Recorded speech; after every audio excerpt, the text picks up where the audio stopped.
The Koyunlu or Koyunlu, also called the Black Sheep Turkomans, were a Shioguz Turkic tribal federation that ruled over the territory comprising present-day Azerbaijan, Armenia, 1406, northwestern Iran, eastern Turkey, and Iraq from about 1375 to 1468.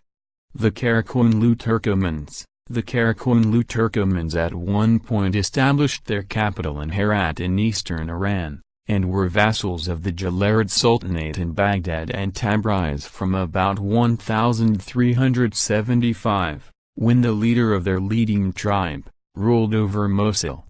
However, they rebelled against the Jalarids, and secured their independence from the dynasty with the conquest of Tabriz by Koyunlu. In 1400, the armies of Timur defeated the Koyunlu, and Koyunlu fled to Egypt seeking refuge with the Mamluk Sultanate. He gathered an army and by 1406 had taken back Tabriz. In 1410, the Koyunlu captured Baghdad. The installation of a subsidiary Black Sheep line there hastened the downfall of the Jalarids they had once served. Despite internal fighting amongst Koyunlu's descendants after his death in 1420, and the increasing threat of the Timur dynasty, the Koyunlu maintained a strong grip over the areas they controlled.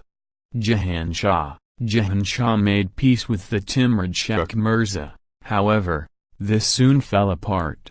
When Sheikh Mirza died in 1447, the Black Sheep Turkomans annexed portions of Iraq and the eastern coast of the Arabian Peninsula as well as Timurid-controlled western Iran.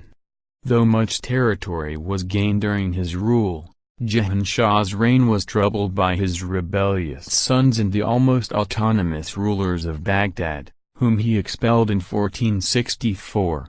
In 1466, Jahan Shah attempted to take Darbakra from the Koyunlu, White Sheep Turkomans. However, this was a catastrophic failure resulting in Jahan Shah's death and the collapse of the Black Sheep Turkomans' control in the Middle East. By 1468, at their height under Uzun Husan, 1452–1478, Koyunlu defeated the Koyunlu and conquered Iraq, Azerbaijan, and western Iran. Koyunlu rule Armenia. Armenia fell under the control of the Koyunlu in 1410. The principal Armenian sources available in this period come from the historian Tavma Metsopotsi and several colophons to contemporary manuscripts. According to Tavma, although the Koyunlu levied heavy taxes against the Armenians, the early years of their rule were relatively peaceful and some reconstruction of towns took place. This peaceful period was, however, shattered with the rise of Kara Iskander, who reportedly made Armenia desert and subjected it to devastation and plunder, to slaughter, and captivity.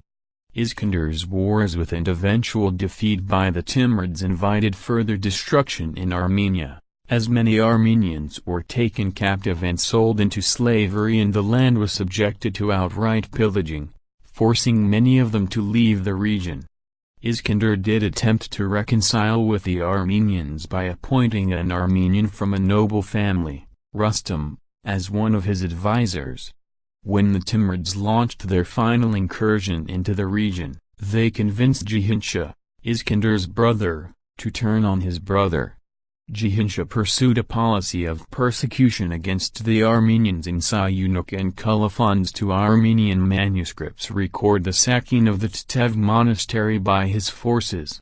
But he, too, sought a rapprochement with the Armenians, allotting lands to feudal lords, rebuilding churches, and approving the relocation of the seat of the Armenian Apostolic Church's Catholicos to Echmiadzin Cathedral in 1441. For all this, Jihinchik continued to attack Armenian towns and take Armenian captives as the country saw further devastation in the final years of Jihinch's failed struggles with the Koyunlu.